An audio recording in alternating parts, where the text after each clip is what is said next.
Welcome to the Life Tracks Podcast. I'm your host, Marvin Bryson. For me, podcasting represents a modern take on oral storytelling traditions. Being born in the very last year of the baby boom, I'm closing in on retirement and have grown comfortable in embracing my role of elder in hopes that future generations might benefit from my experiences. An extra added bonus is that part of my history will also be available for my grandchildren should they want to know more about their pop-pop. As a teen, I landed my first paying gig as a musician. The year was 1979, so I have more than 40 years of stories to share in that venue. My music business background came into play because it informed my first motion picture gig as a music supervisor in 2001. The film was Blue Moon, the late great director Xavier Green's Howard University Fine Arts thesis project. Blue Moon aired on Showtime and marked the debut of notable comedic actress Coco Brown. From there, I focused on motion picture editing, completed a great Avid editing program, and moved to Hollywood. Over the past 20 years, I have compiled over 200 credits on roughly 20 television series and films. So without further ado, let's get into track 10, Synchronization. Synchronization is the operation or activity of two or more things at the same time or rate. Musically, it describes the process where a copyright holder of an original music composition grants a license to someone to use that composition. So when you hear a familiar rhythm track sampled into a new recording or as part of a television commercial or film, the person that's created that new song or produced the commercial or film has been granted a license or permission to synchronize the song into their new work. Synchronization is a very lucrative aspect of the music business and can pay off the copyright holder for decades and decades. Getting my head wrapped around how the process worked began my foray into an authentic understanding of where the real money lies in the creative process. It's called residuals, or what many may call mailbox money. Circling back to 1999, and even before Evan left the band, my daughter graduated from high school. So that fall, when she left for college, I suddenly had much more free time to focus on film industry careers. Viewing Avid as just another software platform at the time, I began to investigate Avid education programs to see if I could swing one.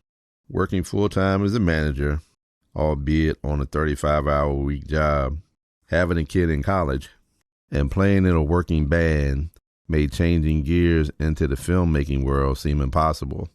So I focused on 24 FPS's upward movement. We were gigging up to 4, sometimes 6 days a month, traveling up and down the East Coast as I discussed in track 9, and garnering legit record label interest. That introspection really made me feel that 24 FPS was doing it and doing it well. And more importantly, we could transition to full-time players if we played our cards right. New Year's Eve 1999 rolled around, with many anticipating the world coming to an end technologically. 24 FPS had booked a gig playing at a mega celebration at the Camden Yards complex in Baltimore's Inner Harbor. At midnight, we were preparing to go on stage, and the world didn't stop turning. It was a very liberating feeling to start a new millennium. On January 30th, 2000, my dad died suddenly of a heart attack. Losing the person that you subconsciously seen as a placeholder between you and death is one hell of a reality. Basically, that old saying, life is short, began resonating with me in a very real way. So much so that I knew I had to go all in again on the whole artist thing and coined a new mantra for myself. You have to give up who you are to become who you want to be. With my newfound affinity for filmmaking, I began to attend more industry networking events.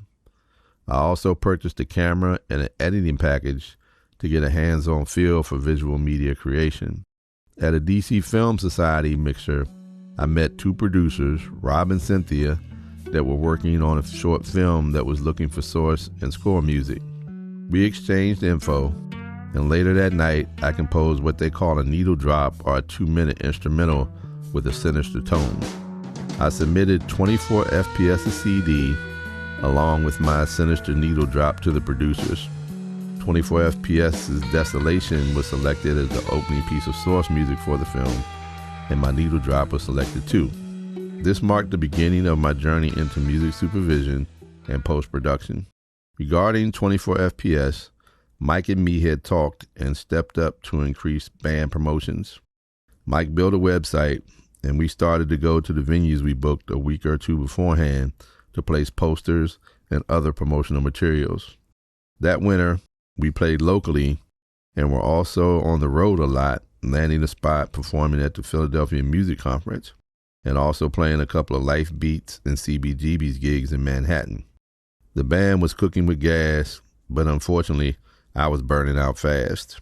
Or more accurately, I had become filled with an apathy for life that I had never experienced before my dad died. Medically, I was diagnosed with high stress that led to weight loss and fatigue. My doctor suggested psychological counseling, and I agreed. At the time, seeking psychological help carried a stigma, particularly in the Black community, but I was like, screw it. I got to do what I got to do for myself. After a month or so of talk therapy, I developed a daily relaxation therapy routine that helped a lot, but it didn't completely solve the problem. 2001 rolled around and things got even more intense for me. On my day job, there was a buzz about a merger with another healthcare trade association on the Hill. And with the band, I began to sense we were at a place where we had to go to the next level or perish. With that in mind, I devised a plan using what I had learned from our gigging with independent acts and what I learned during my management certification, where we could make a decent living as an independent working band. However, the transition period would require us to step out on faith or leave our jobs. In other words, giving up who you are to become who you want to be. But with our track record, I was confident it could be done. I presented my plan to the band over dinner one night, and it received a less than enthusiastic reception. At that same dinner, John expressed that he felt like we should record another CD with the new material we had developed since Mike joined the band, and that's the direction we moved in. So when booking ourselves that spring, we left a couple of weeks open and recorded 4 songs for a new CD. Later that spring, we did a TV news spot for a DC music festival where the reporter outlined just how far we had come. 24 FPS, of course, is just one of the many bands that are going to be taking to the stages on this Sunday. If you've been entertained and enjoyed this group, let me tell you, they're also going to be playing tomorrow night at Iota in Arlington, but then again on Sunday at the festival. They also have a CD out. They have a couple CDs out, but their most recent is called Sin Bella, and I can tell you, I've got it in hand. I'm going to be taking it home with me. They've impressed me that much, and I promised I would tell you 24 FPS, it stands for frames per second. A few weeks later, I visited my doctor. He told me something had to give. And since I couldn't quit my day job or leave my family obligations, all that was left for me to eliminate was the band. Ironically, during this same time, I had loaned Jen a videotape. When we met for her to return it to me, I told her my news. Then she dropped the bomb on me that she had been accepted to grad school in the fall, but didn't know how to break it to everyone that she was moving on. It was fitting that my time with 24 FPS would end as organically as it started. We have booked ourselves through September and played the dates out. I'm happy to report that all of us remain one happy extended family, as noted in this photo. It was taken when I was shooting interviews for a retrospective documentary film on us. At the end of the day, it was too much too soon, so we scrapped the project. But here's a clip from one of the film's work in progress cuts that features one of the 4 songs we recorded, Sake Nuts, that was never released. So, why do you love music? Oh, no. I don't think there's a good answer for that.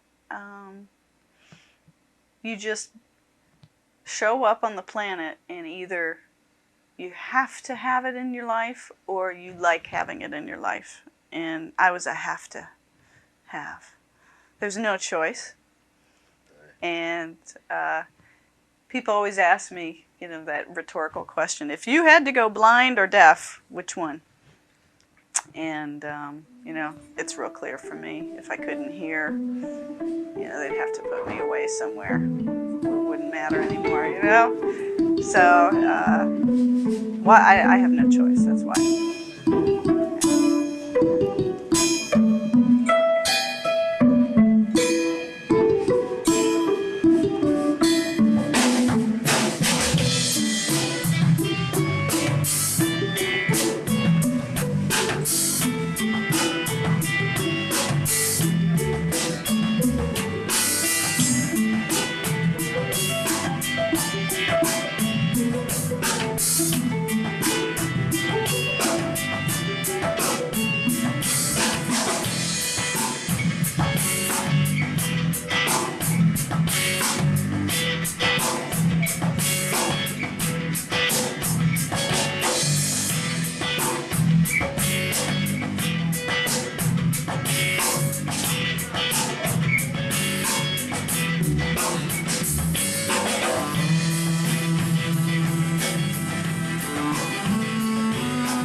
Thank you.